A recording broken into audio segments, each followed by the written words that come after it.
दिल्ली शराब घोटाले पर बड़ी खबर मिल रही है। आरोप तय करने को लेकर होने वाली सुनवाई टल गई। केजरीवाल पर आरोप तय करने पर सुनवाई होनी थी, जो टल गई है। अब अगली सुनवाई 7 फरवरी को होगी। मनीष सिसोदिया पर सुनवाई पूरी हुई। केजरीवाल पर अब 7 फरवरी को सुनवाई होगी। बड़ी खबर मध्य प्रदेश के कटनी से है। पानी के लिए महिलाओं ने चक्का जाम किया है। पानी की समस्या को लेकर प्रदर्शन किया गया। मौके पर तहसीलदार और पुलिस मौजूद है। महिलाओं को समझाने की कोशिश जारी है। और बड़ी खबर आपको बता दें, वाराणसी के मणिकर्णिका घाट से बुलडोजर एक्शन को लेकर विरोध जारी है। फिलहाल बुलडोजर एक्शन पर रोक लगा दी गई है। मिट्टी और बालू डालकर ढक दिया गया। और एक से बढ़कर एक की शुरुआत करेंगे कश्मीर के साथ। चिल्ले कला के बीच सोनमर्ग समेत पहाड़ी इलाकों में जमकर बर्फबारी का दौर जारी है। जोजिला पास पर बर्फबारी से श्रीनगर लेह हाईवे बंद हो गया। जम्मू में भी घना कोहरा और कड़ाके की ठंड जारी है। सोनमर्ग में हुई ताजा बर्फबारी ने कश्मीर की सर्दियों को और खूबसूरत बना दिया है। बर्फ की चादर से ढके पहाड़, जमी झीलें और ठंडी हवाएं मौसम की सख्ती का एहसास जरूर करा रहे हैं, लेकिन पर्यटक पूरे जोश में हैं। हालांकि कश्मीर में हो रही भारी बर्फबारी अब प्रशासन के लिए बड़ी चुनौती साबित हो रही है।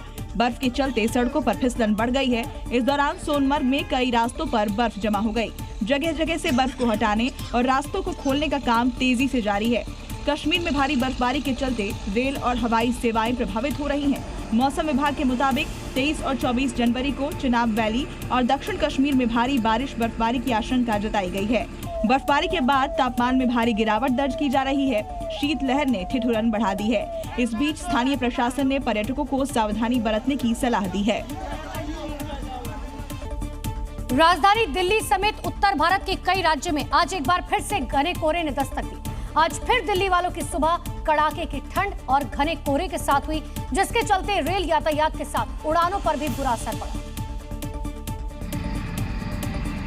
दिल्ली एनसीआर में कड़ाके की सर्दी का कहर कम होने का नाम नहीं ले रहा। पहाड़ों पर बर्फबारी का असर दिल्ली में शीतलहर के रूप में देखा जा रहा है। आलम यह है कि दिल्ली में एक बार फिर से कोहरा, प्रदूषण, ठंड की मार एक साथ पड़ रही है। शीतलहर के चलते गलन बढ़ गई है। अब सुबह कई इलाके घने कोहरे में लिपटे दिखे, जिससे रेल यातायात और उड़ानों पर असर पड़ा। तो वहीं कई इलाकों में AQI 400 के पार दर्ज किया गया, जिसके चलते दिल्ली में फिर से ग्रैब 3 की पाबंदी लागू कर दी गई है। दिल्ली वाले ठंड के बीच अभी भी जहरीली हवा में सांस लेने को मजबूर हैं।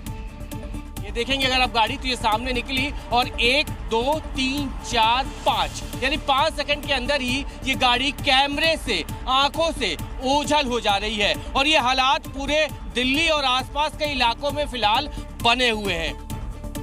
हाड़ कपा देने वाली ठंड के साथ बढ़ते प्रदूषण ने लोगों की समस्या को और बढ़ा दिया है। भारतीय क्रिकेटर विराट कोहली ने न्यूजीलैंड के खिलाफ निर्णायक मैच से पहले आज सुबह उज्जैन के महाकाल मंदिर में दर्शन किए, भस्म आरती में शामिल हुए। माथे पर चंदन का लेप, चेहरे पर भक्ति भाव लिए कोहली एक बार फिर से महाकाल की शरण में पहुंचे। कोहली ने साथी खिलाड़ी कुलदीप यादव और फील्डिंग कोच टी दिलीप के साथ श्री महाकालेश्वर मंदिर में पूजा की। इस दौरान कोहली भस्म आरती में भी शामिल हुए। भगवान की कृपा से सब कुछ अच्छा है और उम्मीद करते हैं उनकी कृपा रहेगी तो हम वर्ल्ड कप भी अच्छा करेंगे।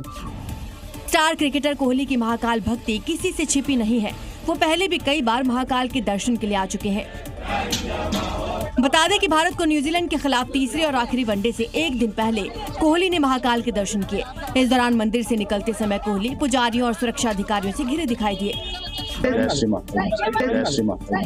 पिछले कुछ सालों में कोहली की चर्चा जितनी क्रिकेट की वजह से है, उतनी ही उनके भक्ति की तरफ मुड़ने की वजह से भी है। 77वें गणतंत्र दिवस को लेकर राजधानी दिल्ली में तैयारियां जोरों शोरों से चल रही हैं। कड़ाके की ठंड के बीच कर्तव्य पथ पर जवान परेड की रिहर्सल करते हुए दिखाई दिए। गणतंत्र दिवस के जश्न में कुछ ही दिन बचे हैं, तो वहीं कड़ाके की ठंड के चलते जब लोग घरों से निकलने से कतरा रहे हैं, उस दौरान भी जवानों का जोश हाई है। गणतंत्र दिवस को लेकर तैयारियां तेज हैं, जिसे लेकर ट्रैफिक व्यवस्था पर असर पड़ेगा। 4 दिन तक चलने वाली ये रिहर्सल विजय चौक से इंडिया गेट तक होगी। इस दौरान रफी मार्ग, जनपथ, मानसिंह रोड समेत परेड का रूट विस्तारित होगा। परेड को लेकर 4 दिन सुबह 10:15 बजे से दोपहर 12:30 बजे तक प्रतिबंध लागू रहेंगे। विजय चौक से इंडिया गेट तक का कर्तव्य पथ भी आम यातायात के लिए बंद रहेगा। ऐसे में ट्रैफिक पुलिस ने इन रास्तों से बचकर वैकल्पिक रास्ते से लोगों को निकलने की सलाह दी है। आपको बता दें, इस बार यूरोपीय परिषद के अध्यक्ष एंटोनियो लुइस और यूरोपीय आयोग के अध्यक्ष उर्सुला वॉन डेर गणतंत्र दिवस समारोह के मुख्य अतिथि होंगे।